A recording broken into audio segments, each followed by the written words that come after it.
and welcome to Safari Live. My name is Brent Smith. I have Brian Joubert on camera with me. We have Jamie and Vim out on the other vehicle, and a very exciting start to the Sunset Safari.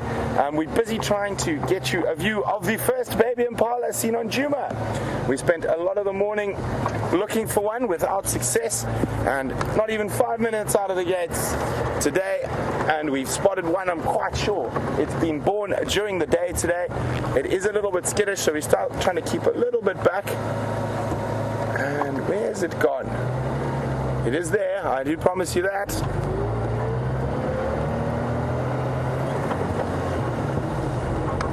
We're just going to try to keep our distance a little bit and move around the edge.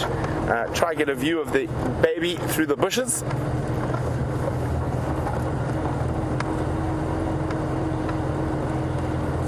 I think we're going to get a nice little gap over here right now. There it is. You ready, Brian?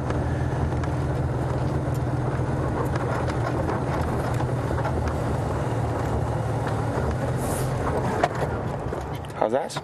Can you see him? Oh, her? Yeah, just. There we go. There we go. The first little baby.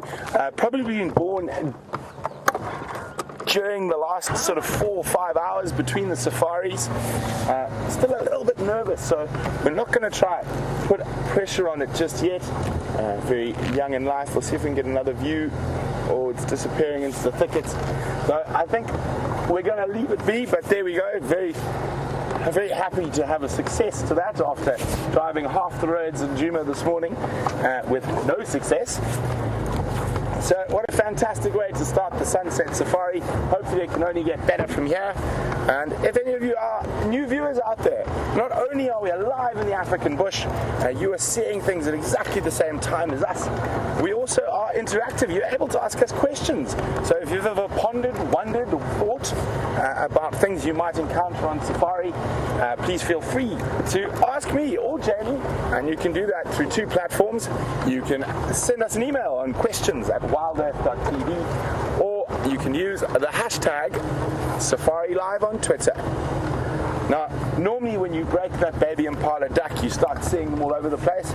So hopefully we'll be able to see one that's in a bit more of an open area a little bit later on the safari.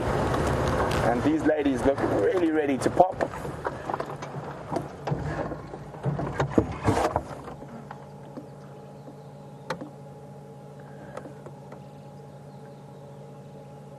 See, great timing with that little bit of rain. Nice flush for the females to keep healthy while they have to lactate.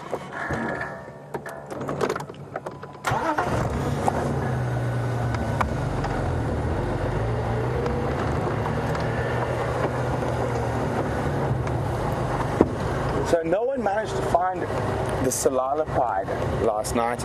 There were tracks around Sibambili Dam, which is just to the north of our western traverse area, Arathusa. So I'm hoping a little bit of lady luck and some decent tracking skills are going to stead us in good fast this evening, and we're going to take a little meander into that area, see if we might come up with some tracks where the others didn't. It has been a nice cool day, so it is possible those lines have moved throughout the day, and who knows, maybe they're sitting nice and tight in a drainage line with a buffalo.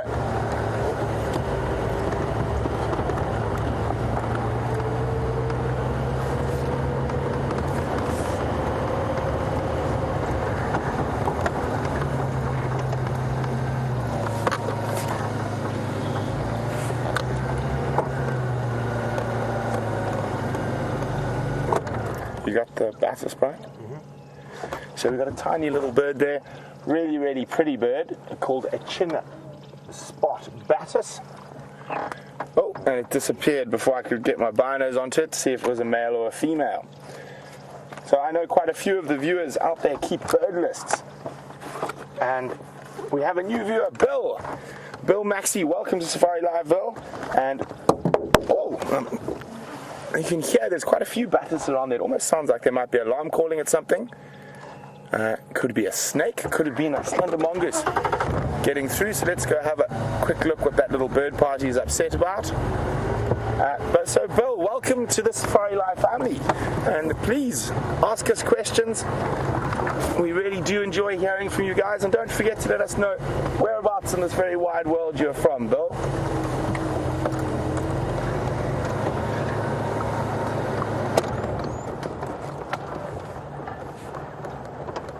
Okay, we've got a few birds around here. Hopping around. Birds are always more of a challenge than the bigger, scarier things. Have you got them, Brian? And he flew off into that quarry. Can you hear that very high-pitched tweet, which is probably one of the harder sort of birds to get on camera. It's one of the small little wax bills or firefinches. I'm going to see if I can spot them now.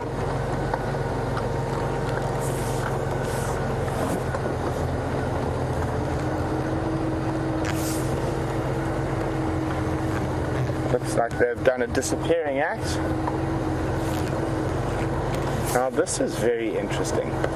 Now we've got a guarri tree here that almost looks like it's been burnt, and it hasn't. There's been no fires, even though it has been very, very dry.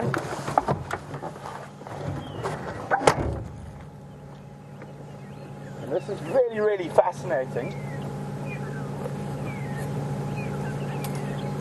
The tree is alive, but it is busy being killed by mold. So you can see that this mold is completely taken over, and it actually looks like the tree has been burnt by lightning or struck by lightning, and it hasn't. And you can still see there's some little green leaves shooting through.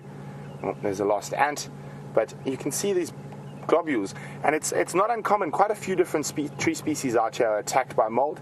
There's even a species of mold which kills more baobabs than elephants. So one of the biggest threats to a baobab is mold, and it's very unusual. It's the first time I've seen it at Djuma, but I have seen it all over in other places. But it's actually destroying, and you've got to wonder why this particular guarri. I mean, there's guarris all around us, and the elephants have broken this down a bit, but I can't see any particular reason. Maybe the soil here, or maybe this is just where the mold started. And I mean, even if we take a leaf, it's starting to completely encase the leaves.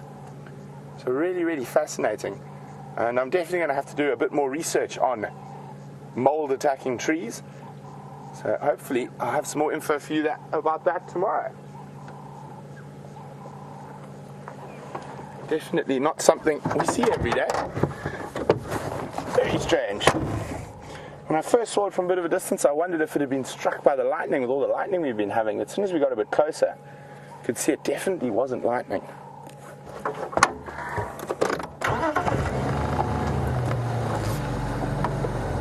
And there's guarri bushes all around. It's just this one that's infected. It's going to be quite interesting to come back, check this area, see if this mold does spread to the other trees of the same species in the area.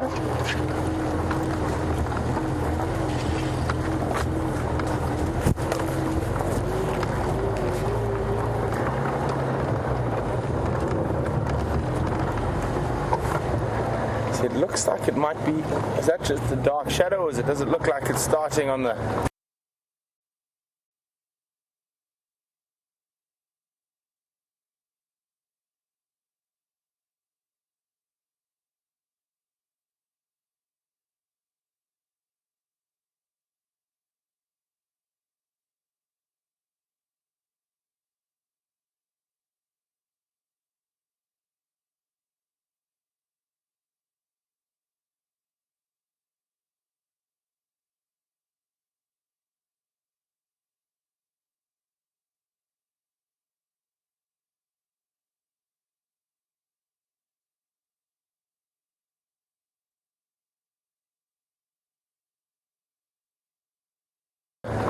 This guarri over here as well.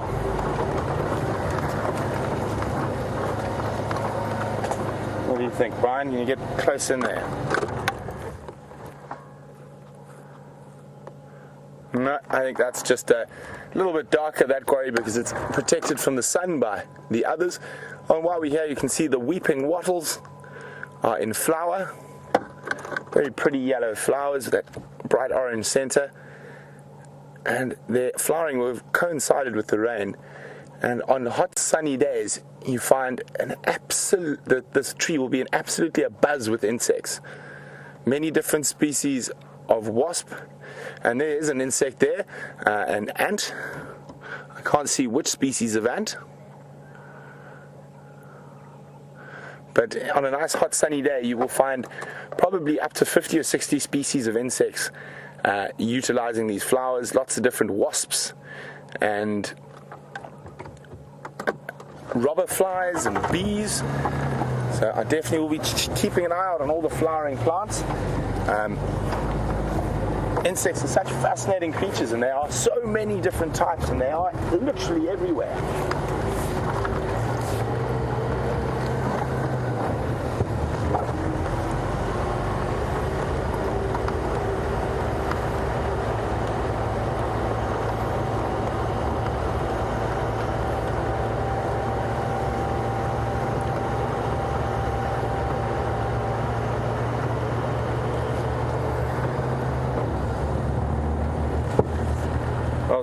Since I got back, our lucky run with Karula started right here on this very road, and this is what road's sort of the traditional boundary between Shadow, Karula's daughter, and herself, and Shadow off to the west and Karula to the north and east. And it looks like these rudimentary boundaries have started being set back in place. So very interesting. Shadow seems to be keeping more to the west and Karula to the east and north.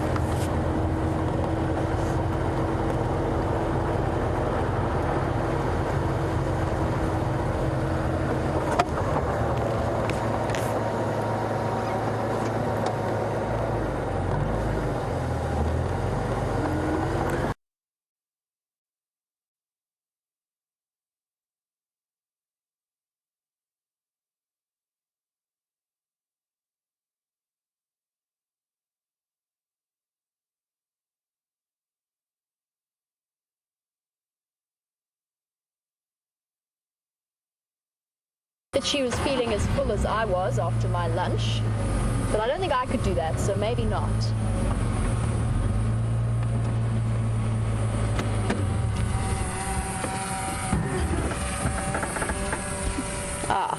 Well, it seems as though the best view of Karula and where she is the one that comes with the worst part of the smell.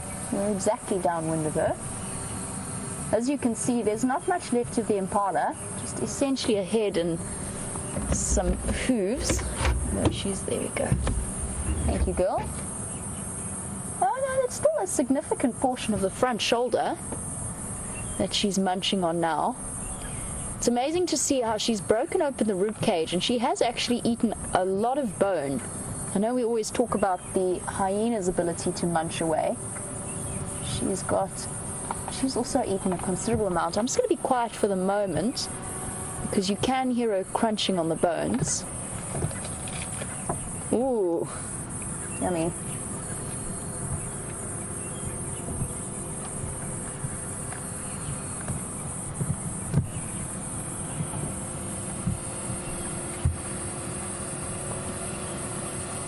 She's just ripped off what looked like a rib and is now crunching it.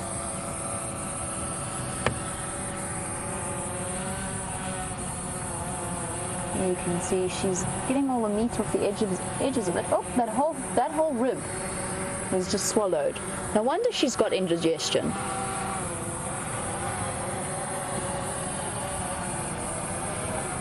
It's interesting to see. She must have some considerable crushing power in those jaws to be able to do that.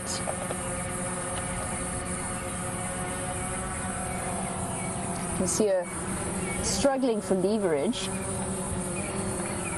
It can't be all that easy coordinating your eating when you've got to balance at the same time. Imagine having to climb a tree and then eat your lunch with your mouth only, without a knife and fork. It's no wonder that they lose bits and pieces of the carcass down to the bottom. And that's why hyenas show the amount of patience that they do when they sit under a leopard that's busy finishing off a kill, because they know they're going to get dropped bits and dropped scraps. I heard a woodlands kingfisher. This is so exciting. They're back. Summer is really and truly properly here.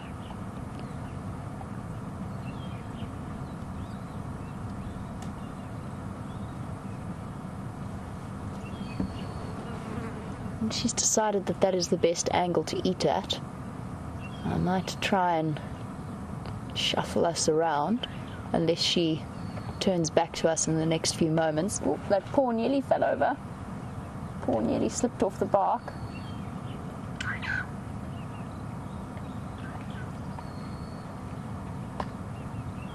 You hear her crunching. Let me try and see if I can get a better view of her face.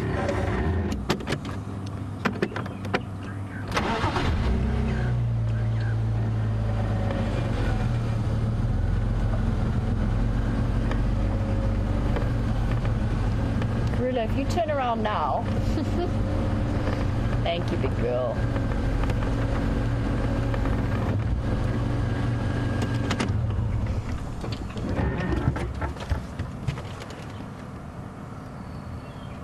Oh, fly. That's what she was snapping at there.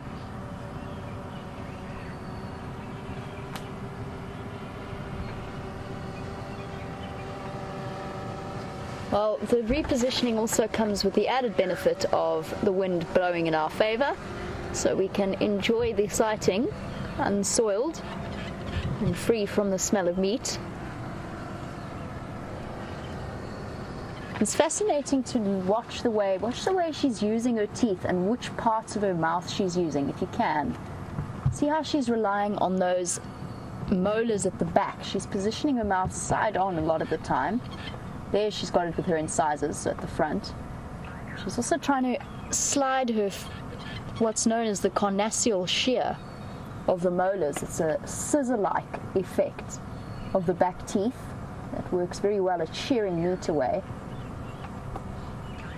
If you watch, she's using that and then a combination of pulling, but she doesn't want to put too much pulling pressure on those canines, obviously. Those are weapons for hunting, not eating.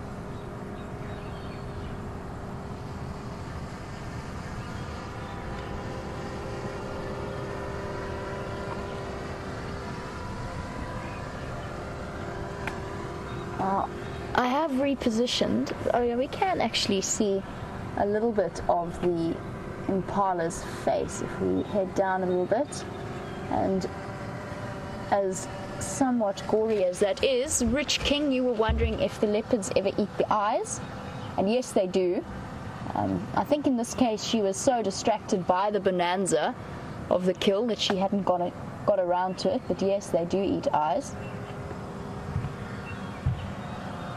Generally though, they will start with, in terms of how they tackle the prey, they will start with the best parts, so the organs that are the most nutrient rich. Those are the bits that they're going to go for first. Liver, kidneys, heart, because they never know when they're going to be interrupted, so it's important that they get the best out of the kill as quickly as possible. They will eat the eyes. Interestingly, it's quite common to find, if there's a carcass in the bush, let's say it's something that's been killed by a snake bite, you quite often find carcasses with eyes missing if they are untouched otherwise. And just to continue on a rather macabre subject, that's because animals or birds like tawny eagles and bataliers, that's their favorite part, and it's also the part that they can get to easily. They don't come with the big, strong beaks of the lappet-faced vulture or the white-backed vulture that can break open carcasses and get through the skin. So they go through the sensitive parts and the soft parts of the carcass.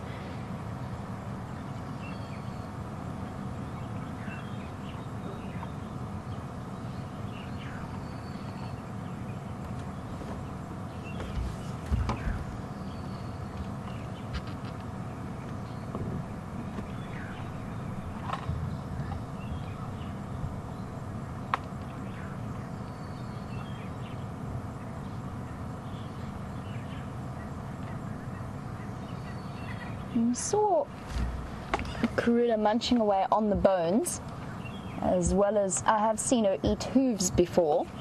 And Chris, you were wondering if it's possible for leopards to get a blockage like that, and yes, it is. although their digestive systems are very well formed, and although they don't have the stomach acid of the same strength that hyenas do, they do have very powerful digestive systems. But I've seen it happen once or twice, more with lions, I must be honest, than leopards, but I'm sure it works in the same way, where I've watched a lion looking a little bit under the weather go off and find some grass, as I'm sure your pet dogs and cats at home have done in the past, and tickle the backs of their throats and then vomit up what in the end turns out to be quite a large piece of hoof or a large shard of bone. But obviously they just get to the point where they feel they can't digest it, so they just vomit it back up. Imagine it works something very similar in leopards. It's important for them to be able to utilize as much of the carcass as they can. As we've seen with Karula, even though this kill is 3 days old, she has stuck with it 4 days nearly. She's been with us this entire time. And I suppose bones have their own goodness in them in terms of the marrow. It's just getting to them. It's nice to see that it's not just hyenas that can utilize it. Oh, woodland's kingfisher calling again. Crunch.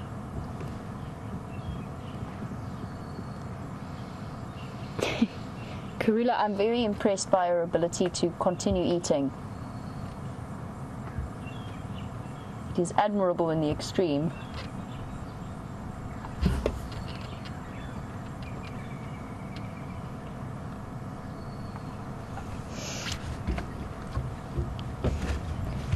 As Karula munches away on her carcass, apparently Tim, you're sitting crunching away on carrots and watching her. I commend you for your strength of stomach. And I hope that the sound effects supplement this sighting in an enjoyable way. And enjoy your carrots. Crunch.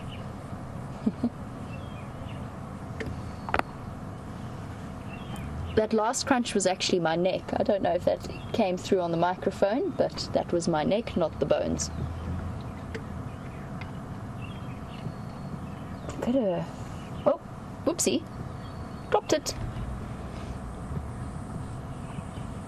And that's why hyenas hang out at the bottom of trees.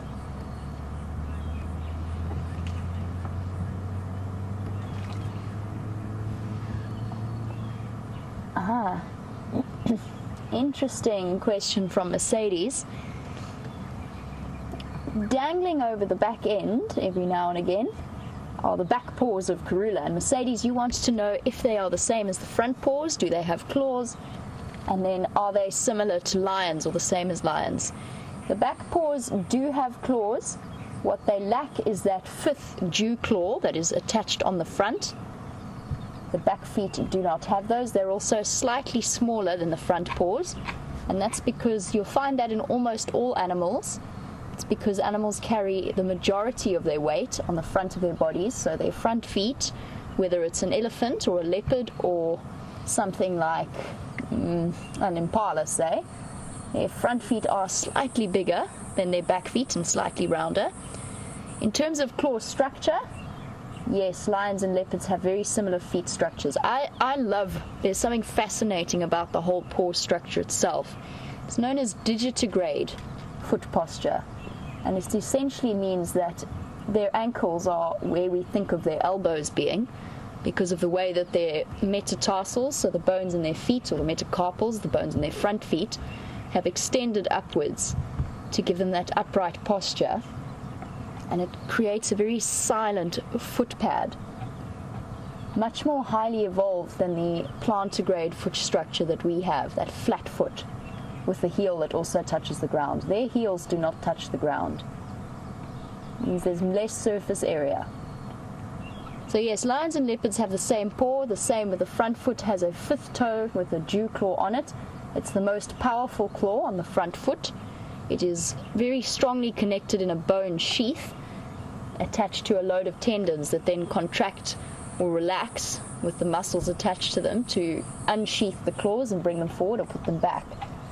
Now, the one exception to that, and an animal with a very different foot structure, which of course is one of the reasons why it's set apart from the other two big cats, is a cheetah. Interestingly, a cheetah is one of the few exceptions to where the back feet are bigger than the front feet, and that's for traction and for running. And of course, they have non-retractable claws. And their claws are still sharp and still a force to be reckoned with, but not to the same extent that lions and leopards are. And of course, those claws remain or have evolved to be unretractable to help give them a bit of extra traction and get that speed up that leopards and lions just can't quite match.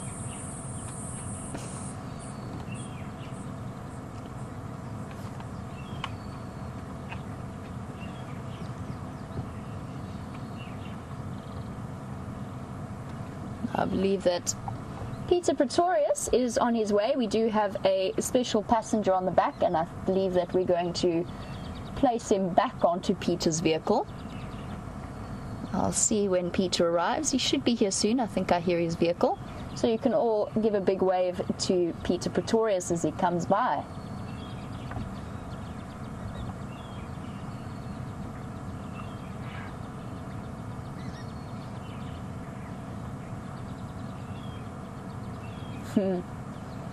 We have spent 4 days with this incredible cat. It really is. It was very considerate of her to kindly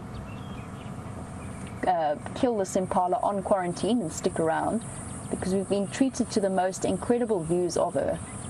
It's really quite a phenomenal experience to be able to sit with the same leopard for 4 days in a row and enjoy her presence. She's about maybe 300 meters away from where I live.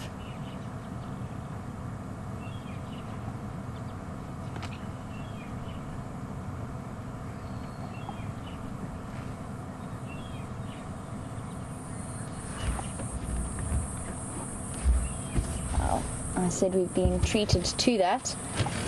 And Basica, that might answer your question as to whether or not this was a new kill. Nope, it is still the same one. It's taken her 4 days to get through this impala. It's a lot of meat. Even if this impala doesn't weigh as much as I think it did, let's say it weighs 50 kilograms. Karula maybe weighs 45, although she might weigh a little bit more after her 4-day eating festival. Either way, she's eaten almost her body weight in impala in the last 4 days. And she's still going. That's very impressive.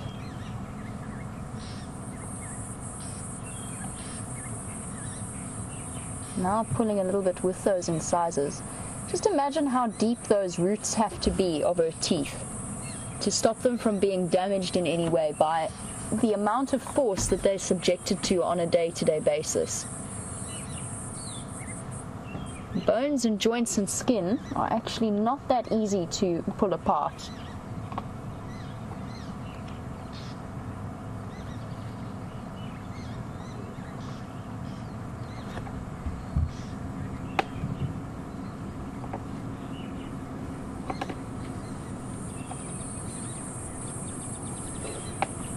Well, Vanessa, it is fantastic to have you on back of a vehicle with us. Vanessa, you wanted to know how old Karula is. Karula is 11 years old, and she is probably one of the most famous leopards in the world at this point. She's been observed from birth until this stage. She's raised several litters of cubs successfully. She's been incredibly successful as a female, as a mother leopard on her own. She will be 12 around March, apparently. So reaching her older years, but still not what I would consider an old leopard. She's got another 3 or 4 years before she starts qualifying in that respect.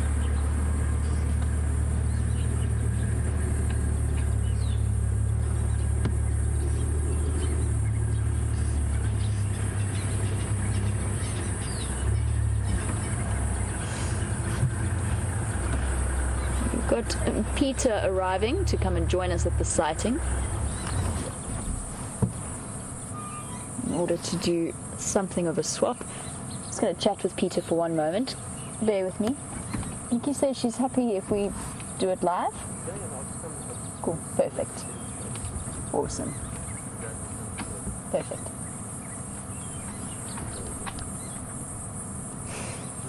And how beautiful. At the point now where I think she's even targeting the bones of the legs as well.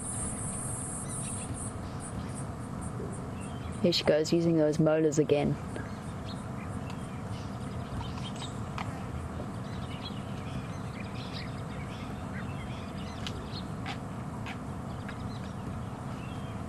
It's going to be quiet for now, so you can hear the sound effects that accompany it.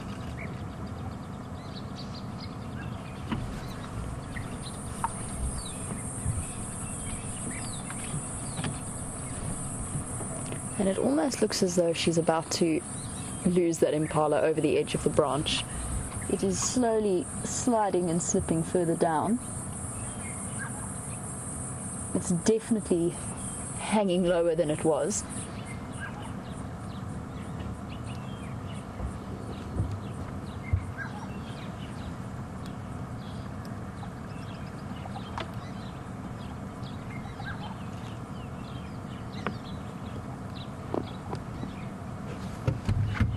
Now this morning, I'm not sure if you were watching, Sandra, but this morning Karula returned back into the tree to guard it from the 2 vultures that were hanging around.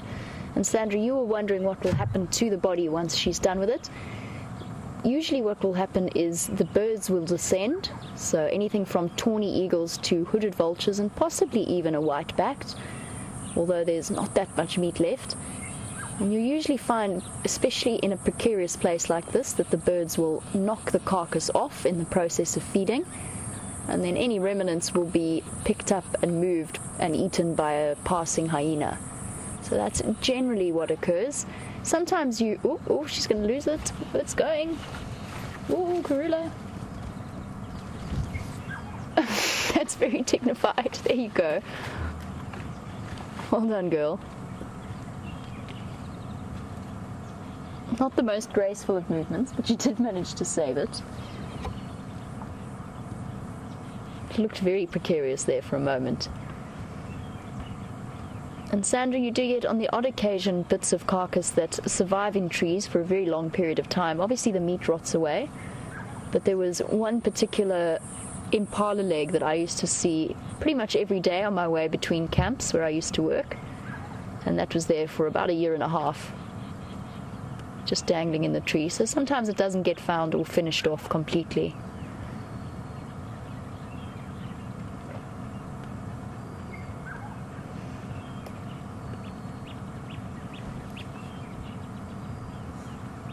Now you can see how important that tail is.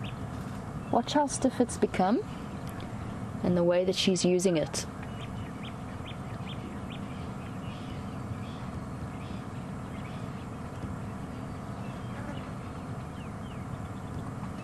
Almost like a counterbalance or a counterweight.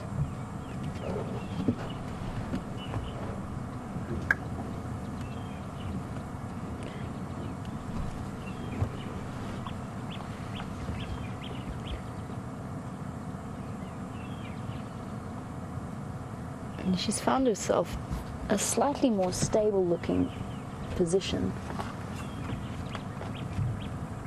And the impala looks much more secure the way that she's put it.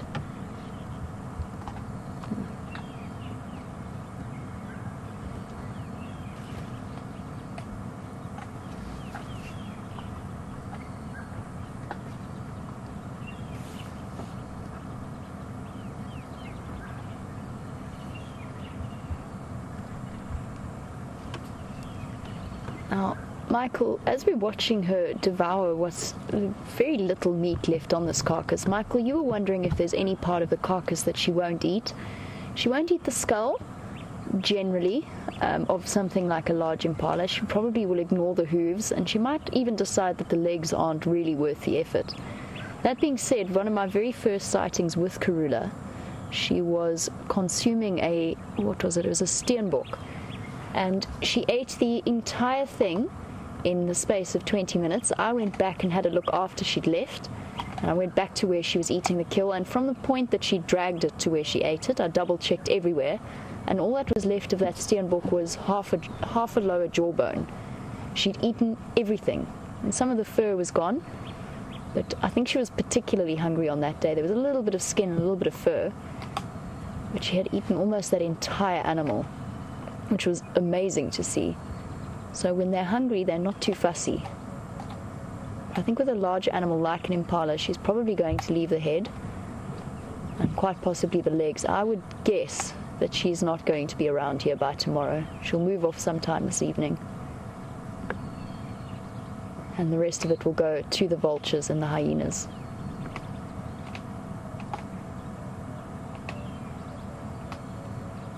Some interesting crunching noises. I can't see which part she's feeding on now. I think it might be the shoulder.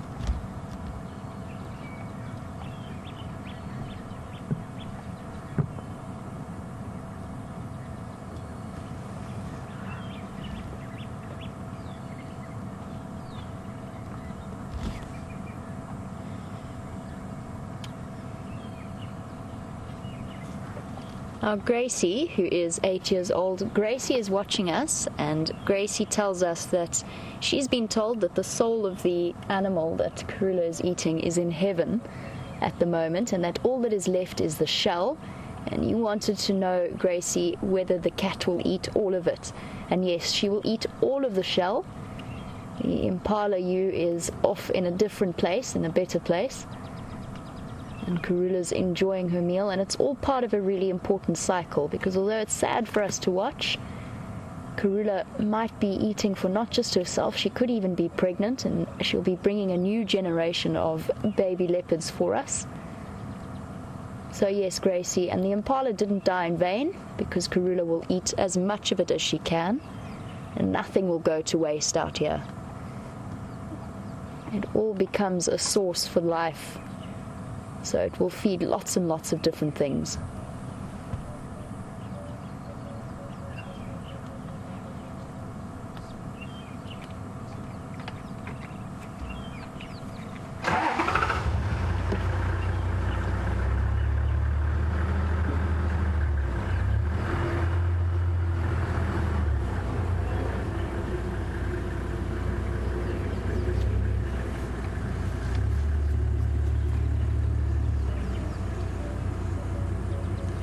Andreen, you're right, there's not much left when this does fall out.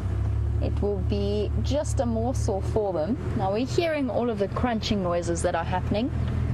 Diane, you were wondering if leopards or hyenas ever break their teeth when they're eating. Yes, it's a possibility. It's unlikely, but it does happen.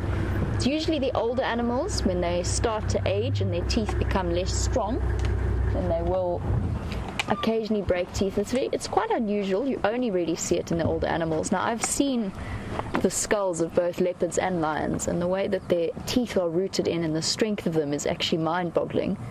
It's an unusual occurrence, but it can happen.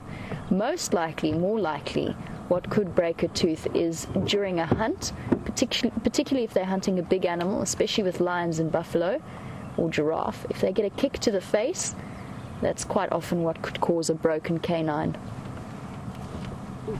Cool, alrighty. Enjoy. Cheers. We might bring news of the Kurumas. Yes, please. Alright.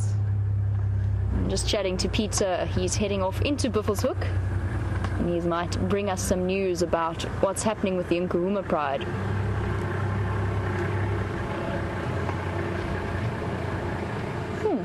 And the sun just came out. How beautifully timed.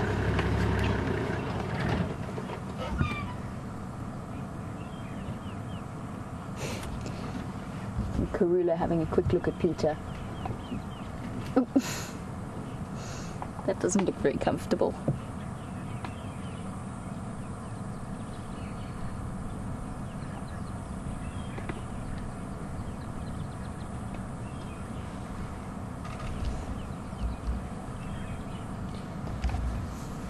I've mentioned that Karula is 11 years old and that there is a chance, we don't know for sure yet, there's a chance that she is pregnant. She was seen mating with Karula 2 weeks ago, I think. Not mating with Karula, mating with Tingana.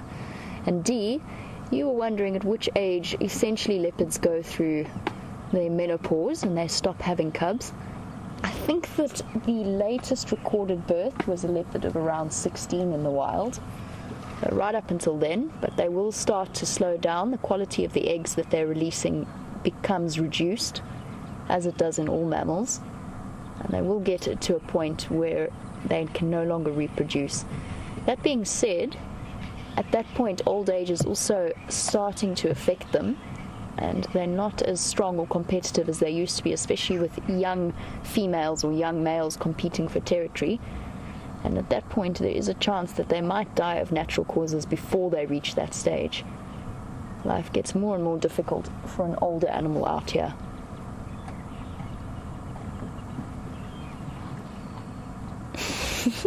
She's now picked the flimsiest twig as support for her back foot. That doesn't look like it's going to end well.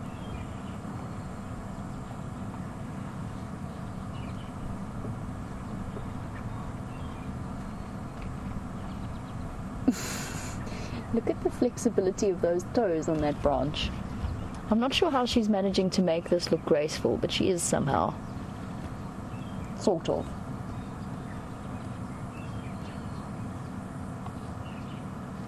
Karula, whatever you do, don't use that branch to support your any more weight, or you are going to fall down.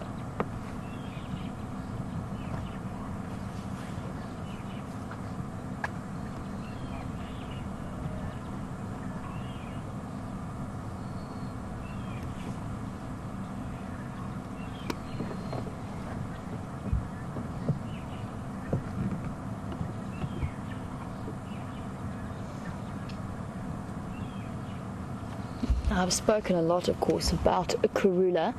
And Sarah, you're watching all the way in California. You want to know why she's called Karula. Is there any significance? Karula means peace. Now, generally, apparently, the leopards here are mostly named for their personalities. So for Karula, as a cub, she was obviously the more peaceful of the two. I believe that she was born with a male sibling, and I guess she must have been the more relaxed and the gentler of the two to have been given that name by some of the guides. Her daughter Shadow, whose there was originally called Tingana, which means shy. Bit of confusion there. Every now and again you get a strange leopard who comes in with the same name, and then you have to start rethinking things. But Shadow is now Shadow because she disappears like a shadow.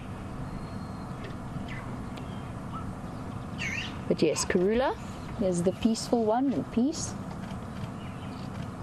And when we see her like this, you can understand why. Are you done now, girl? You finished feeding? You're having a good look at Peter. Yep. The post-dinner washing up.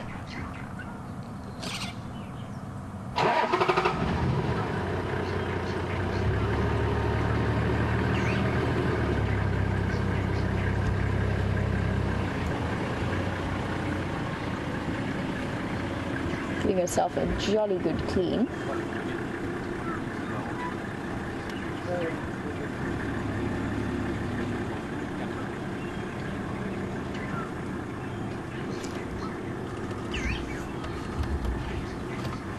Now, interesting point, I've said that her tail has gone stiff and solid looking and she's using it for balance, but Andreen, you've heard that leopards can use their whiskers for balance, and you were wondering if that's true.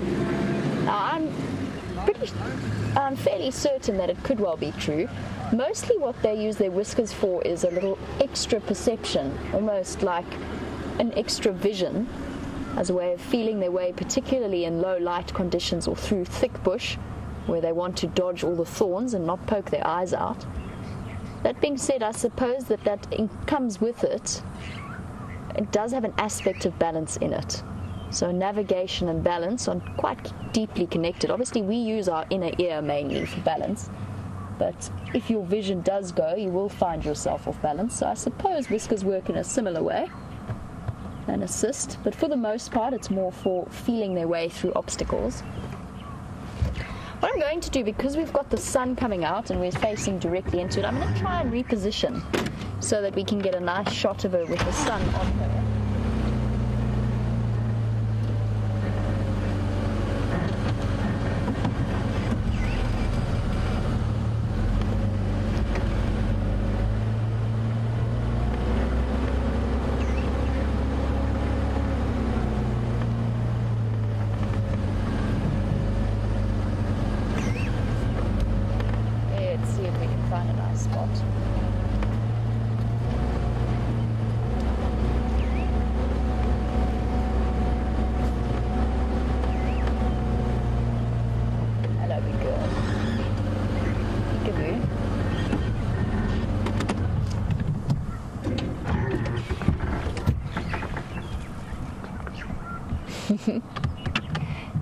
Tongue now sticking out and having a good pant. If we have a peek at her through the branches, not the clearest view.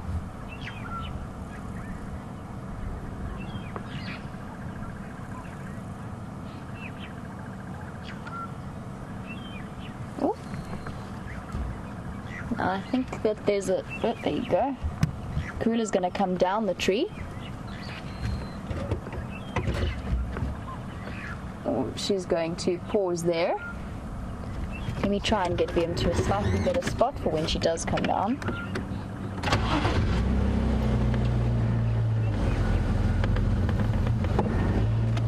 Ah, oh, you sneaky cat. That was not the side you were meant to go down. That was very inconsiderate of you.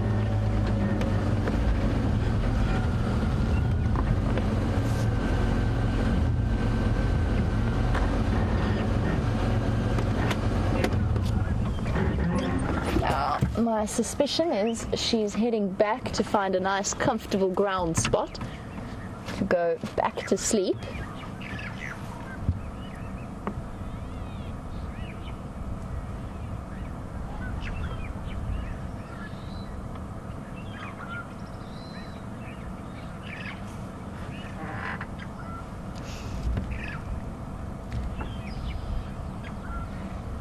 Hey Andy, well, it's great to have you on the back. Andy is joining us for the first time. I'm glad that you're enjoying it. You have been treated to a spectacle from Karula, the Queen of Djuma. Andy, you were here when the drone was flying and you mentioned that it seems disturbingly loud. Now Andy, in that particular case, she's absolutely fine with it. She actually didn't even look up at it at any point. We're always on standby. We always make sure that we're not affecting them negatively in any way. But it is something that they have become used to. Found a tree where a tree should not have been. It's alright, the tree and the car survived. There we go. That's exactly what I expected her to do. To lie down and probably go straight to sleep. Andy, we're very careful with the drone. A lot of the animals are very comfortable with it.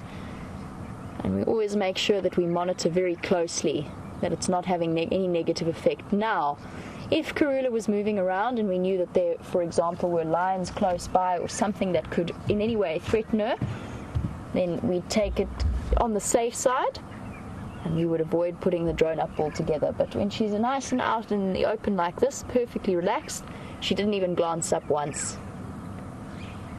Now, I don't think she's going to be up to too much apart from a very thorough paw washing and face washing. At least that's one thing that leopards do have going for them. They're much more fastidious than their lion counterparts. And every meal is finished off by a very solid, very thorough clean. And that's important, of course, because it prevents any kind of parasite build-up that could do them damage. It also helps to prevent build-up around the claws so they don't get stuck in their sheath.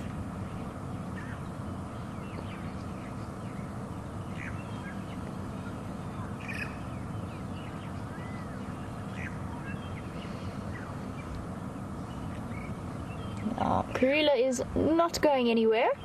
And we were chatting a little bit about the drone. I believe that the drone is ready to give you some more incredible footage. So let's head across to the drone and Brent, and I will catch up with you in just a few moments.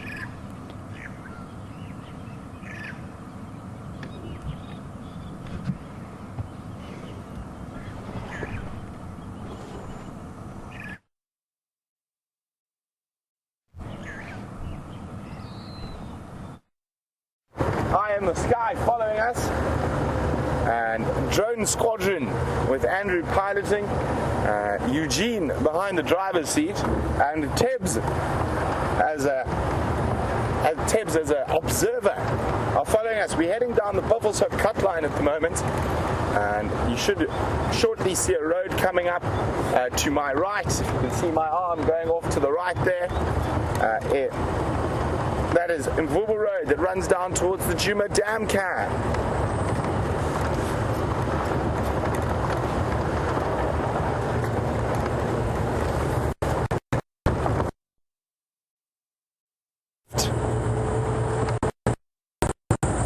and we are heading sort of southeast at the moment, down towards the Buffelshoek area. Still quite far.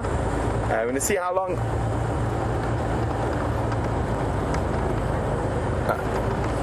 There we go. Isn't that fun to be able to do that? And unfortunately, I think the drone got a little bit of a signal problem as it went through that dip there. We'll try and get it up and running again shortly. And we're going to carry on. And so I do have an update for you about the Salala Pride. The sneaky kitties walked right through Arathusa and out during the day today. So unfortunately, no Salala Pride for us. And it doesn't seem like any other lions. There are some lions in Buffelshoek at the moment. I'm waiting to wait for Craig to get back in there to find out which lions those are exactly.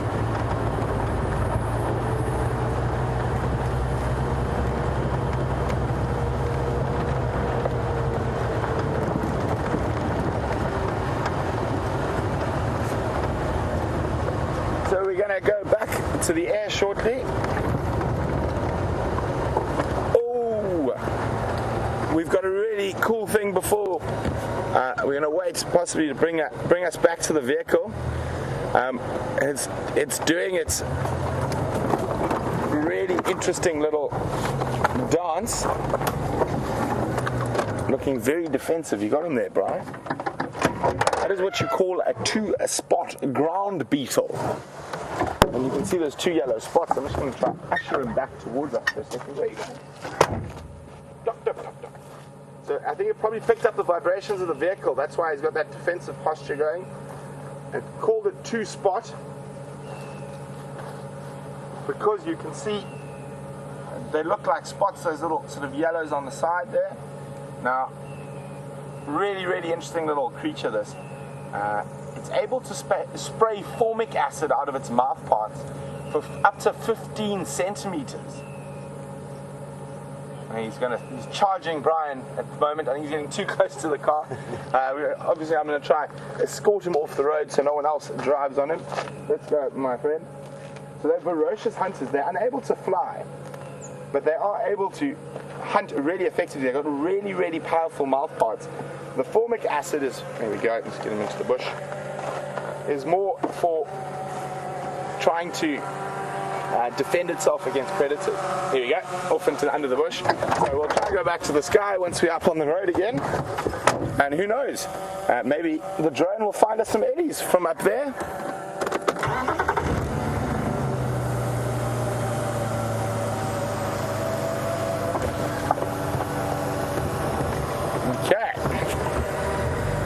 Very cool little insect, that two-spot ground beetle. In South Africa, there's a nice little colloquial nickname for them called a talkie beetle. And that refers to that movement. It's like talk, talk, talk, talk.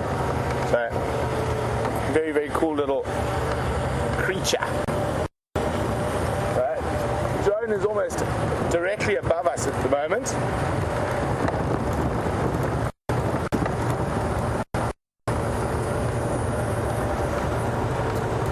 And we're continuing to head down the Buffelshoek. Cut lines coming up on our right, and Buffelshoek is over the next.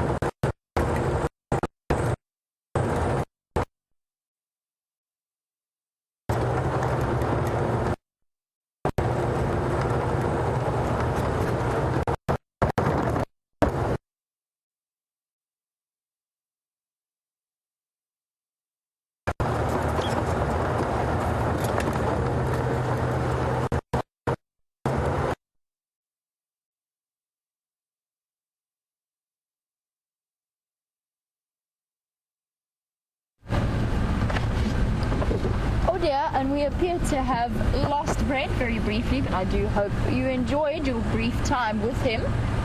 I've decided now, since Brent got to see the first baby impala lamb, Not much we can say. and I'm thoroughly disgruntled, I've decided that the only way to beat him this afternoon is to actually find one being born. So I'm traveling at an absolute snail's pace, looking for impala ewes hiding away in the bushes. Obviously, I'm not going to compromise them in any way by chasing after them, but if we get lucky enough, there's a very good chance that we could catch one of the births happening, and how incredible would that be? I know that Wildebeest, my cameraman, got his nickname from filming a live wildebeest birth. Is that right, Wildebeest? Yep. Who knows, we might be able to add impala onto the list. And it would actually definitely be a first for me.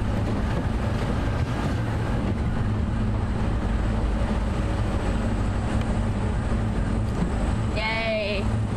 Deborah, I'm glad that I could be the first to show you and others the first baby impala. I guess you missed the start. Come on, baby. Hiding somewhere here. I'm going to be keeping my eyes peeled.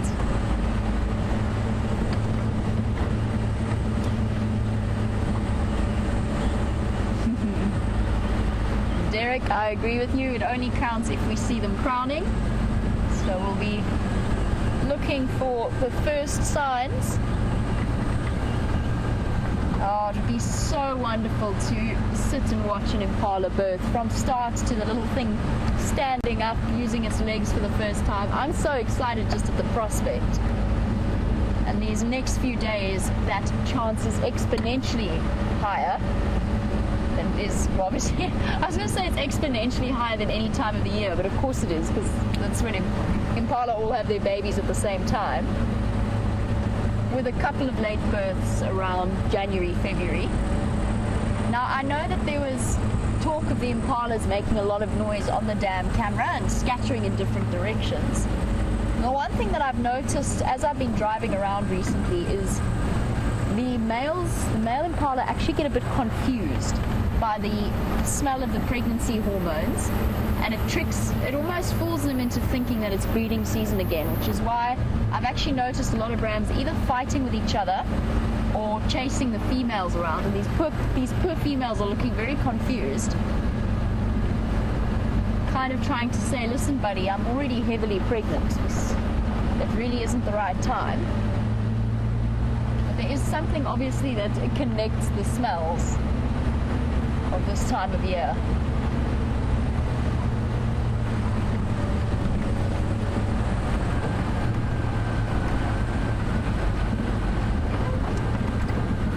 Yep, Chad, you are absolutely right. Chad is watching from the Netherlands.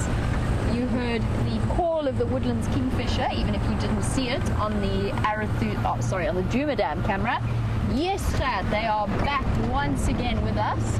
They arrived, the first one was seen on the 16th, so that was the Monday. That was when we had our first one, and it's hanging around the Djuma Dam, so I'll be keeping my eye out. There's one on quarantine now as well, and those are sort of the early arrivals, but they're definitely around. We've got baby impala, we've got Woodlands kingfisher.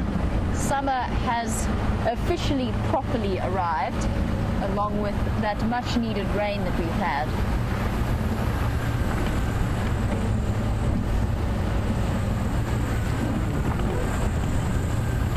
I'm going down to, speaking of rain, I'm going to head down and check some of our dams, and while I do that I believe Brent is back at Buffelshoek, so let's head across to him for now.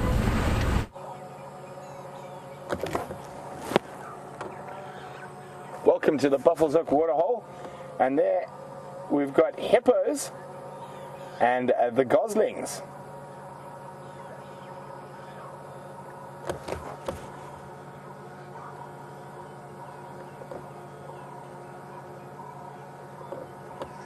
So when we came past here early this morning, there were no hippos. So they've obviously moved in during the day sometime.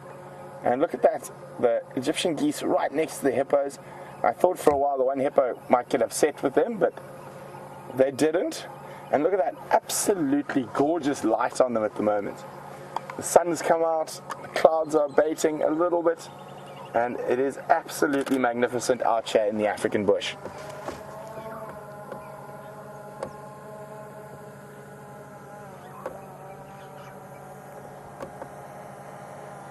I'm sure the hippos would have preferred it to stay cloudy, but the late afternoon sun is not too bad in terms of strength.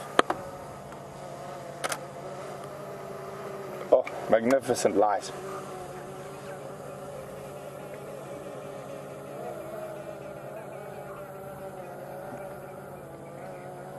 So we have 5 hippos back in Buffelshoek. The one on the far left.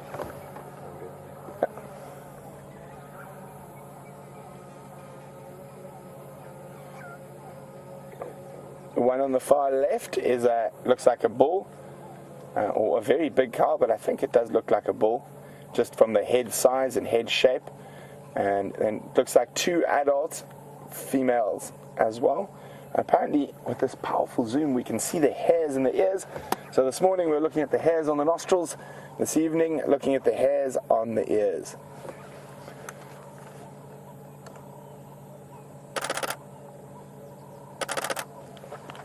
So, just quickly before we go on to the hippos again, if we can go to that Egyptian goose to the left, it's so still, it's almost got the most perfect mirror reflection. The one that's next to the little goslings.